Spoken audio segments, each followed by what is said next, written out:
l'enseignement, c'est plutôt du positif, dans la mesure où on gagne un match de préparation, où on a eu quand même 10 jours où l'intensité a été très haute, où en réalité ces matchs de préparation rentraient dans la préparation. Parce que ce qui est important pour nous, c'est le match quand même contre la Gambie. Donc l'objectif aujourd'hui avec mon staff, c'était de faire participer tout le monde, donner du temps de jeu à tout le monde, c'est ce qu'on a fait aujourd'hui. Mais j'ai beaucoup aimé l'attitude, les comportements, même si effectivement je pense que sur ce match-là, on aurait pu quand même marquer beaucoup plus qu'un but.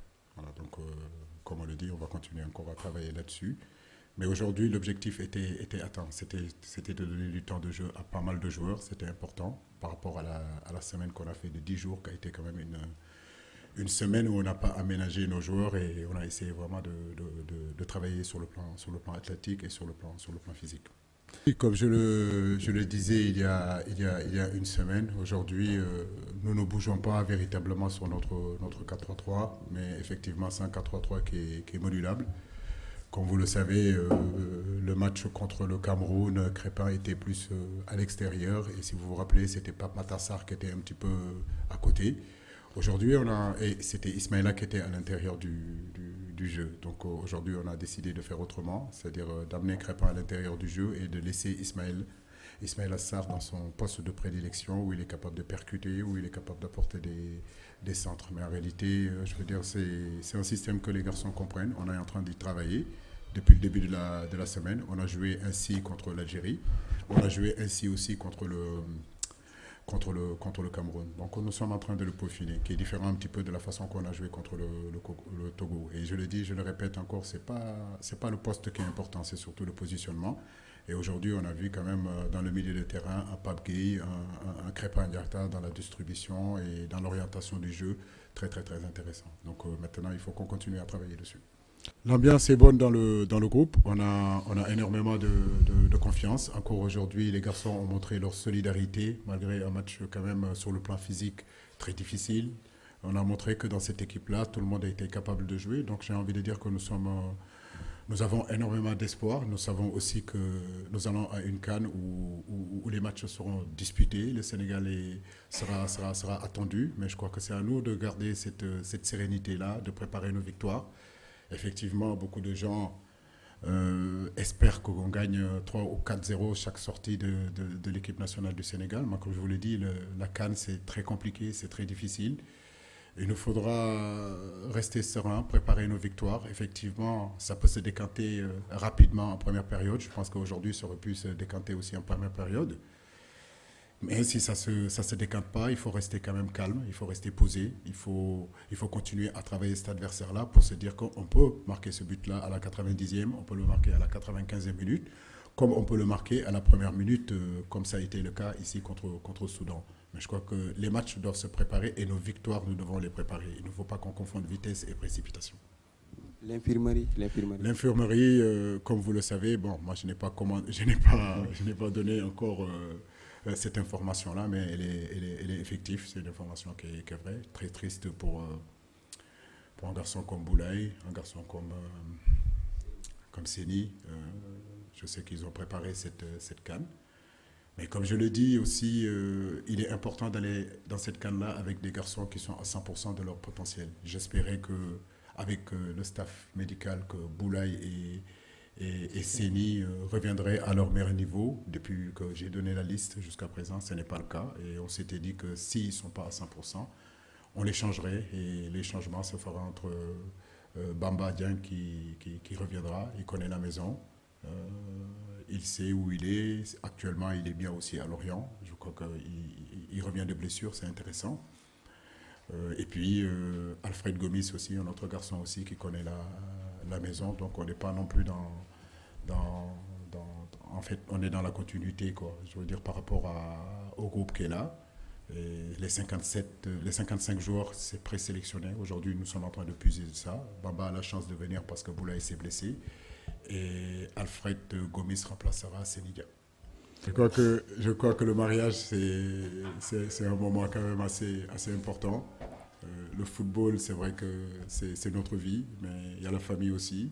Il y a des moments de bonheur comme ce que Sadio est en train de vivre. Toute l'équipe nationale, tous les gens on lui reprochait ça. Je pense que moi en premier, de lui demander tout le temps quand est-ce que tu vas te marier. Donc maintenant il s'est marié. Il a bien travaillé dans la semaine. C'est un garçon en réalité qui a beaucoup joué aussi ces derniers temps. Et je pense que le fait de le laisser aussi avec sa dulcinée, passer la soirée et passer du bon moment avec eux, ça peut que lui faire du bien. Voilà, nous lui souhaitons vraiment beaucoup de bonheur et que vraiment qu'il ait beaucoup d'enfants et que, comme on dit, hein, Manekunda se, commence avec lui, avec d'autres enfants et beaucoup de choses dans ce mariage-là. Voilà. Merci. Parce qu'aujourd'hui, il y a énormément d'améliorations dans nos infrastructures aujourd'hui.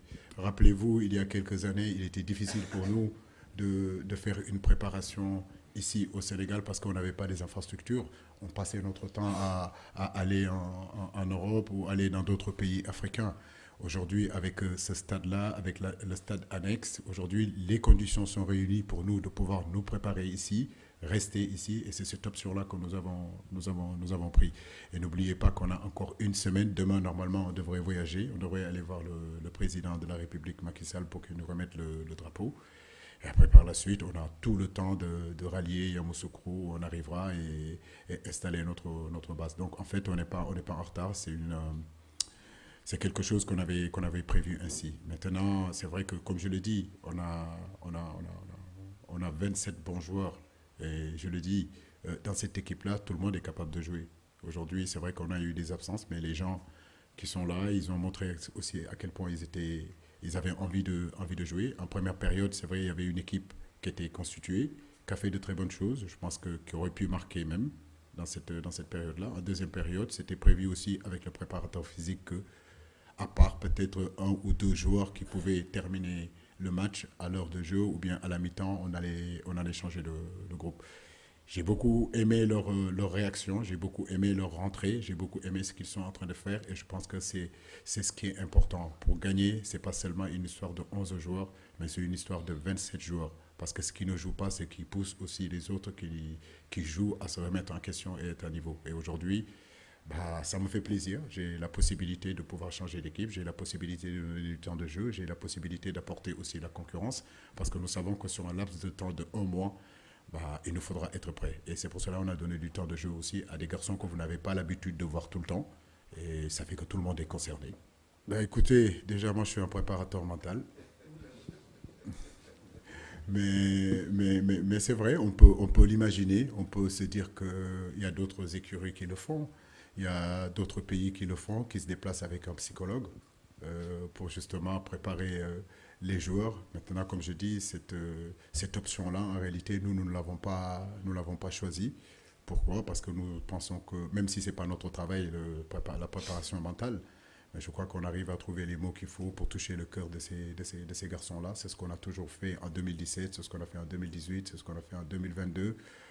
Je le dis, quand c'est important, nous savons nous remobiliser. Et c'est des garçons, je n'ai pas besoin d'être derrière eux. Ils savent pourquoi ils sont là.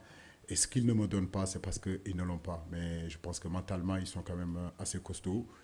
Et on a montré encore cet après-midi, malgré un match assez compliqué, on a montré qu'on n'abandonnait pas, on a montré qu'on était capable de nous battre jusqu'à la 94, jusqu'à la 95e minute. Et c'est ça le mental en fait. Voilà. Donc ça, j'aime bien cette attitude et ce comportement-là.